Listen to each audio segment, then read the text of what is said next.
বাংলাদেশে হঠাৎ বেড়েছে স্ক্যাবিস নামের খোসপাচড়া জাতীয় ছোঁয়াচে একটি রোগের প্রাদুর্ভাব। জাহেলিয়াতের যুগে মানুষের আকীদা ছিল যে রোগের মধ্যে ছোঁয়াচে রোগ আছে। স্ক্যাবিস একটি প্যারাসাইটিক বা পরজীবী চর্মরোগ। এই পরজীবী আক্রান্ত ব্যক্তির চামড়ার উপরিভাগে থাকে এবং এখানেই চলাচল করে, ডিম পাড়ে ও বাচ্চা দেয়। যেমন তুমি সিংহ থেকে নিজেকে পলায়ন করো, কুষ্ঠ রোগী দেখলে তুমি ওখান থেকে নিজেকে পালায় রাখো। কেন? স্ক্যাবিস হয়েছে এমন কারো সরাসরি সংস্পর্শ, আক্রান্ত ব্যক্তির জামা কাপড়, বিছানা, তোয়ালে সহ ব্যবহৃত জিনিসপত্রের মাধ্যমে জীবাণু একজন থেকে আরেকজনের শরীরে ছড়ায়। তাহলে নতুন করে সেই এলাকায় যেতে নিষেধ করেছে এবং ওই এলাকা থেকে কাউকে বের হতেও নিষেধ করেছে। ওমর রাদিয়াল্লাহু তাআলা গেলেন না। কেন গেলেন না? যেহেতু সেখানে মহামারী দেখা যাচ্ছে। আত্মাহারিক টিভি, ওহির আলোয় উদ্ভাসিত জীবনের জন্য। আলহামদুলিল্লাহ রাব্বিল আলামিন ওয়াসসালাতু ওয়াসসালামু আলা আশরাফিল আমবিয়া ওয়াল মুরসালিন নবিয়িনা মুহাম্মদ ওয়া আলা আলিহি ওয়া আসহাবিহি আজমাইন, আম্মা বা'দ। আউযু বিল্লাহি মিনাশ শাইতানির রাজীম।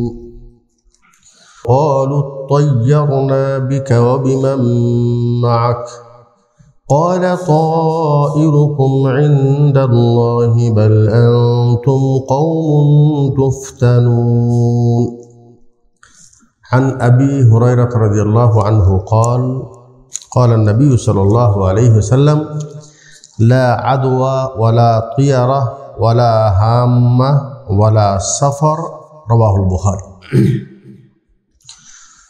ওয়ুনুল জাওয়া ইসলামিক সেন্টার কর্তৃক আয়োজিত সাপ্তাহিক দর্শে উপস্থিত বাংলাভাষী সকল মুসলিম ভাইয়েরা, এখন চলছে সফর মাস। আর সফর মাস কেন্দ্রিক আইয়ামে জাহেলিয়াতে অর্থাৎ জাহেলি যুগে একটি কুধারণা ছিল।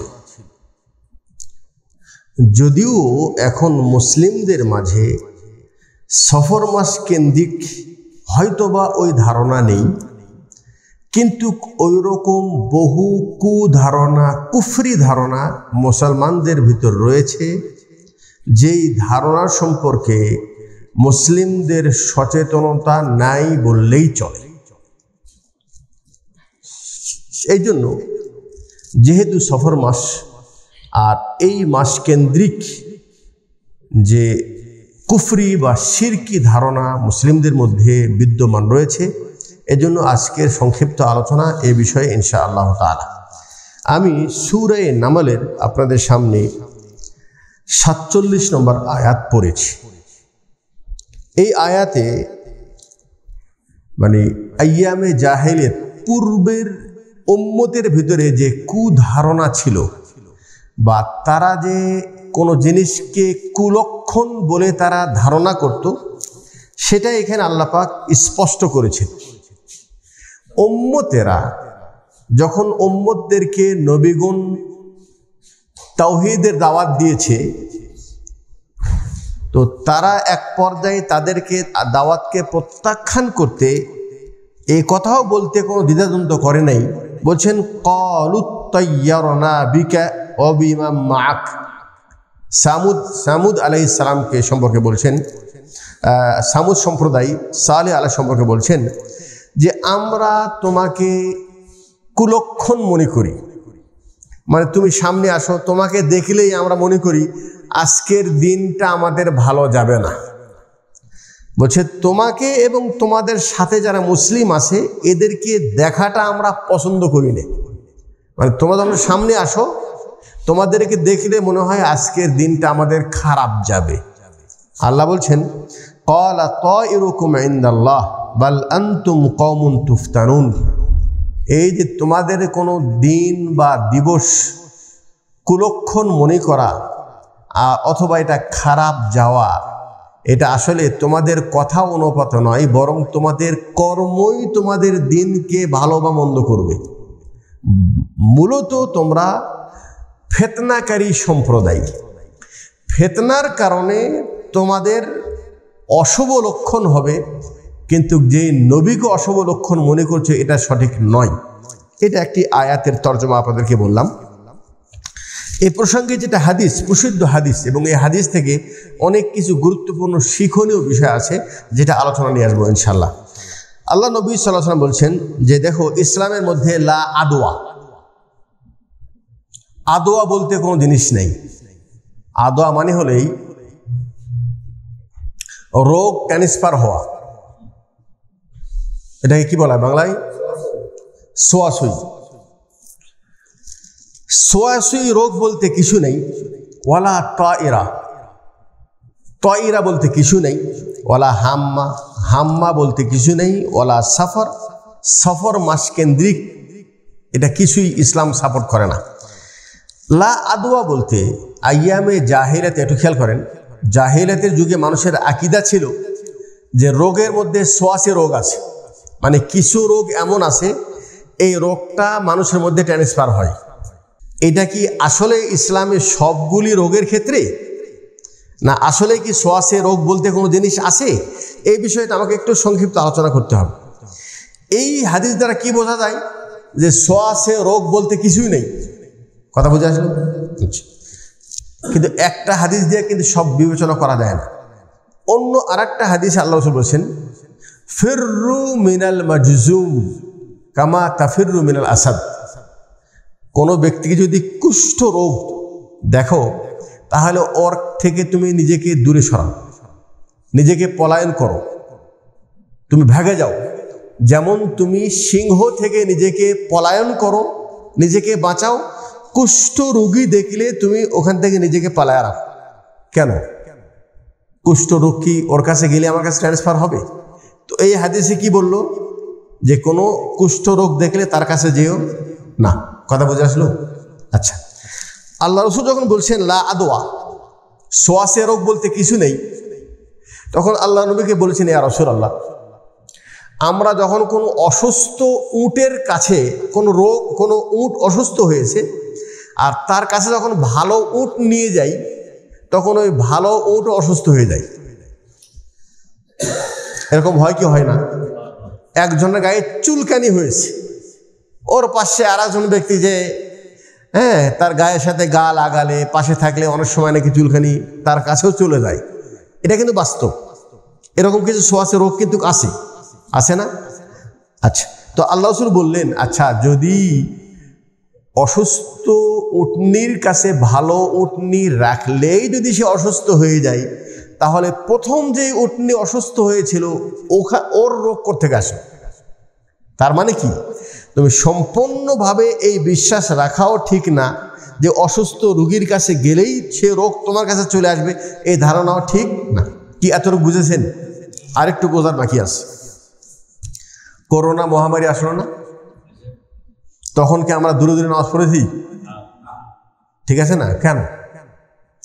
আচ্ছা, তারও কিছু একটা যুক্তি ছিল যে দেখুন, আল্লাহ রাসূল সাল্লাল্লাহু আলাইহি ওয়াসাল্লামের একটি মানে 1450 বছর পূর্বেই তিনি একটি কথা, একটা নীতিমালা তিনি বলে গেছেন মহামারী আসলে। সেটা কি? যে কোনো জায়গায় যদি মহামারী আসে, কোনো এলাকাতে যদি মহামারী রোগ দেখা যায়, তাহলে ওই এলাকার লোক এলাকা ছেড়ে অন্য জায়গায় যাবে না, আর অন্য এলাকার লোক ওই এলাকায় যাবে না। তাহলে কি বোঝা গেল? যে এটা একটা সোয়াশে রোগ, ওখানে যেতে কেন নিষেধ করছে? হয়তো রোগ ট্রান্সফার হবে। আচ্ছা, আরেকটু বোঝেন, এখনো পুরো বোঝেন নেই। ওমর রাদিয়াল্লাহু তাআলা আনহু তিনি শাম দেশে যেতে যাচ্ছিলেন, তিনি জিহাদের জন্য মানে কিছু সৈনিক তিনি পাঠিয়েছেন। তো তিনি শাম দেশে যেতে যাচ্ছিলেন। যখন শাম দেশের বর্ডারে গেলেন, তখন ওনার কানে আসলো যে শাম দেশে এখন মহামারী দেখা গেছে। কি দেখা গেছে? মহামারী দেখা গেছে। তো তখন তিনি সাহাবেদের কাছ থেকে পরামর্শ নিলেন যে কি করা যায়। তো কেউ বলছে যে মহামারী আসে, যার তাকদিরে মহামারী লাগবে, যার লাগবে না, যেতে সমস্যা নেই, আমরা এরাদা করে বের হয়েছি, ঢুকি, শাম দেশে চলে যাই। আর কেউ বলছে না যাওয়া ভালো। উনি বলছেন যে মুহাজিরদেরকে নিয়ে আসো, মুহাজির সাহাবীদের সাথে পরামর্শ করলেন। তারাও এরকম কথাই বললেন, যেহেতু আমরা একটা সফরের উদ্দেশ্যে আসছি, আমরা যেতে পারি, আর গেলেই যে রোগ হবে এমনটা তো না, তবে যাওয়ার পক্ষেই মতামত বেশি। ঠিক আছে, এর মধ্যেই একজন সাহাবী আসলেন, তিনি এসে বলেন, হে আমিরুল মুমিনিন, আল্লাহ নবী সাল্লাল্লাহু আলাইহি ওয়াসাল্লাম মহামারী সম্পর্কে তিনি বলেছেন যে কোনো এলাকায় যদি মহামারী দেখা যায় তাহলে নতুন করে সেই এলাকায় যেতে নিষেধ করেছেন এবং ওই এলাকা থেকে কাউকে বের হতেও নিষেধ করেছেন। তো এই কথা শোনার পর ওমর রাদিয়াল্লাহু তাআলা আনহু সিদ্ধান্ত নিলেন যে আমি শাম দেশে আর যাব না, মদিনায় ফেরত যাব। কথা বুঝে আসলো কি? এই পর্যন্ত বুঝে আসছিল? এই সিদ্ধান্তের কথা যখন আবু ওবাইদা বিন জাররাহ তিনি এই শাম দেশের মুজাহিদদের মানে নেতৃত্ব দিচ্ছেন তিনি, ঠিক আছে, তিনি বললেন, হে ওমর, আপনি কি তাকদীর থেকে ফিরে যাচ্ছেন? মানে আপনি তাকদীর থেকে নিজেকে দূরে নিয়ে যাচ্ছেন? তো ওমর বলছেন, না, আমি এক তাকদীর থেকে আর এক তাকদীরে যাচ্ছি। তার মানে কি, শাম দেশে যাওয়াও আমার তাকদীর, না যাওয়া কি তাকদীর। মানে তাকদীর মানে এটা না যে আমি গেলেই তাকদীর, যাওয়াও তাকদীর, না যাওয়াও কি তাকদীর। আচ্ছা, এখানে আমি কথাটা আরো সংক্ষিপ্ত করি। সেটা হলেই ওমর রাদিয়াল্লাহু তাআলা গেলেন না। কেন গেলেন না? যেহেতু সেখানে মহামারী দেখা যাচ্ছে, তো মহামারীতে গেলে মহামারী আক্রান্ত হওয়ার সম্ভাবনা থাকে, এই জন্য যেতে নিষেধ করেছে। কি কথা বুঝে আসলো? এই দুই হাদিসকে যদি সামনে রাখা হয় তাহলে এটার সঠিক ব্যাখ্যা সেটা হলো এই যে আসলে কিছু রোগ সোয়াসে রোগ আছে, ঠিক আছে না? কিন্তু কোন রোগ, ভালো করে বোঝেন, বিষয়টা ক্লিয়ার হওয়া দরকার, কোন রোগ নিজে ইচ্ছায়, মানে রোগ নিজে নিজে আর একজনের কাছে ট্রান্সফার হতে পারে না। মানে চুলকানি নিজেই যে আর একজনের কাছে যাবে, পাতলা পায়খানা হয়েছে, জ্বর হয়েছে, এখন ভাইরাস জ্বর হতেছে না, অনেকে বলছে ভাইরাস জ্বর, একজনের জ্বর হলেই ওই জ্বর যে নিজে ইচ্ছাই আর একজনের কাছে যাবে, এই বিশ্বাস করতো আইয়ামে জাহেলিয়াতের মানুষ। কথা বুঝে আসলো? এই বিশ্বাসটাকে ভেঙে দিয়েছে ইসলাম এসে, যে লা আদওয়া, এই বিশ্বাস ঠিক না যে রোগ নিজে ইচ্ছে আর একজনের কাছে ট্রান্সফার হয়ে যাবে। এই আকীদা কি ঠিক না? কি কথা বুঝে আসতেছে না? ঠিক না। কিন্তু আল্লাহ রাসূল যে বলছেন কুষ্ঠ রোগ দেখলে তুমি সেখানে যেও না, তার ব্যাখ্যা কি শোনেন। তার ব্যাখ্যা হলো এই যে ইসলাম বলছে রোগ নিজে ট্রান্সফার হয়ে যাবে না, কিন্তু আল্লাহ ইচ্ছা করলে রোগকে একজনের কাছ থেকে আরেকজনের নিয়ে যাবে, আল্লাহর হুকুমে যাবে। কোথায় যাবে? আল্লাহর হুকুমে যাবে। আচ্ছা, আপনি কোনো রোগীর কাছে গিয়েছেন, যাওয়ার পর ওই রোগে আপনিও আক্রান্ত হয়েছেন, তাহলে সাধারণ মানুষ কি বলবে? যে ওখানে যাওয়ার কারণেই হলো। তাহলে কিন্তু কথা ওই জাহেলিয়াতের কথাই হয়ে গেল। কিন্তু ওর বলা উচিত ছিল যে না, আল্লাহ তাকদীরে লিখেছে তাই আমার হয়েছে, ওখানে গেলেই যে হবে তা না, আর গিয়েছি তাই হয়েছে তা না। কি একটু পার্থক্য বুঝলেন? পার্থক্য বুঝলেন? আচ্ছা, এতটুক এখানে বুঝে থাকেন, এটা আমি কমপ্লিট করবো একটু আগে যেয়ে। তার লা আদওয়া বলতে সোয়াসি রোগ নাই বলতে এখানে বিশ্বাস করতে হবে রোগ নিজে ইচ্ছাই কারো কাছে ট্রান্সফার হয়ে যায় না, তবে আল্লাহ চাইলে হবে। কিন্তু মানুষের আকীদা নষ্ট হতে পারে, এজন্য এমন রোগ, যেই রোগগুলি ভাইরাস ধরনের রোগ, সেই রোগ থেকে নিজেকে সেবে রাখা এটা কোনো দোষণীয় কিছু নয়। কিন্তু সেবে থাকলেও বিশ্বাস করতে হবে আল্লাহ চাইলে আমি আক্রান্ত হয়ে যাব। আবার ওর কাছে গেলেও বিশ্বাস করতে হবে আল্লাহ না চাইলে রোগ আমার কাছে আসবে না।